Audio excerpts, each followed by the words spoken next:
Hello, this is Joshua in Large Family Homestead. Today we're going to be making fly spray for livestock. We need 2 cups of apple cider vinegar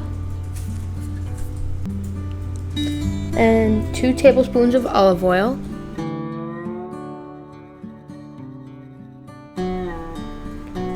and 1 tablespoon of plant-based dish soap.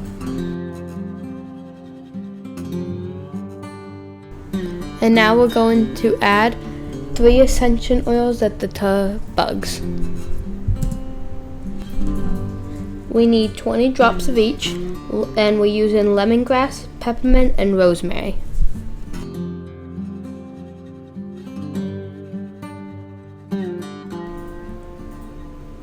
Mix all your ingredients together and pour into your spray bottle.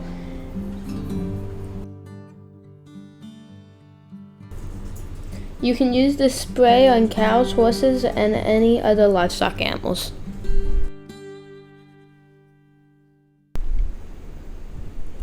Thanks for watching. Make sure to subscribe and like. Bye.